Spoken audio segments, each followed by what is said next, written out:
St. Paul Public Schools Gender Inclusion Policy.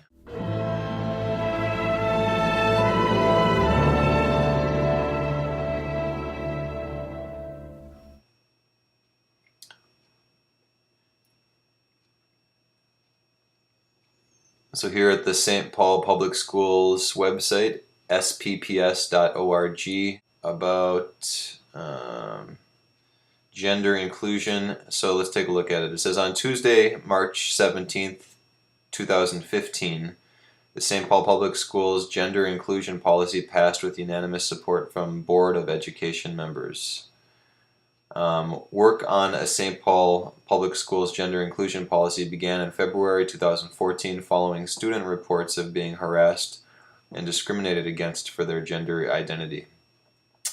The Board of Education created a work group to gather feedback from school principals, parents, student leadership, and students from the lesbian, gay, bisexual, transgender, and queer community. The group included 3 Board of Education members, principals, and staff from several departments. The purpose of a gender inclusion policy is to address and remove the inequities reported by some students. Transgender and gender nonconforming students in St. Paul Public Schools have reported the following problems: violations of personal privacy and data privacy, intimidation from some peers and some adults, higher levels of homelessness, a lack of respect and understanding from adults about gender identity and gender expression, fear of harassment and discrimination from being outed either intentionally or unintentionally, lack of access to facilities.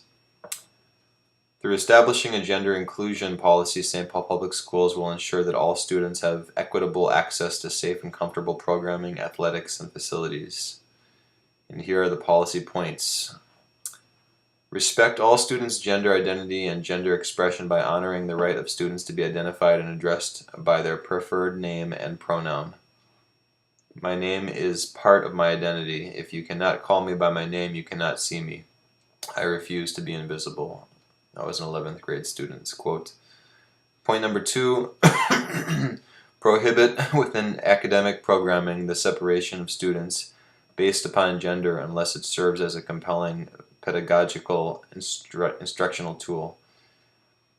Here's another quote. I remember in elementary school having to be in the boys' line, but I knew I was not a boy. Why did I have to be in that line? Why did we even have a boys' line? I mean, it makes no sense. That's another quote from a 10th grader. Here's the third point. Permit all students to participate in co-curricular and extracurricular activities in a manner consistent with their gender identity, including, but not limited to, intramural and interscholastic athletics. Here's a quote from a parent of a middle school student. I just want my daughter to have the same opportunities as my other daughter. Point number 4, this is the last point. Provide all students access to facilities that best align with students' gender identity. Here's another quote from a 9th grader. We are not some sort of predator. We just want to be able to use the bathroom without getting a tardy. Alright, so St. Paul Public Schools made that move a year ago. As of yesterday, and way to go. Good on you, St. Paul Public Schools, for at least starting the conversation, taking a stand about gender inclusion.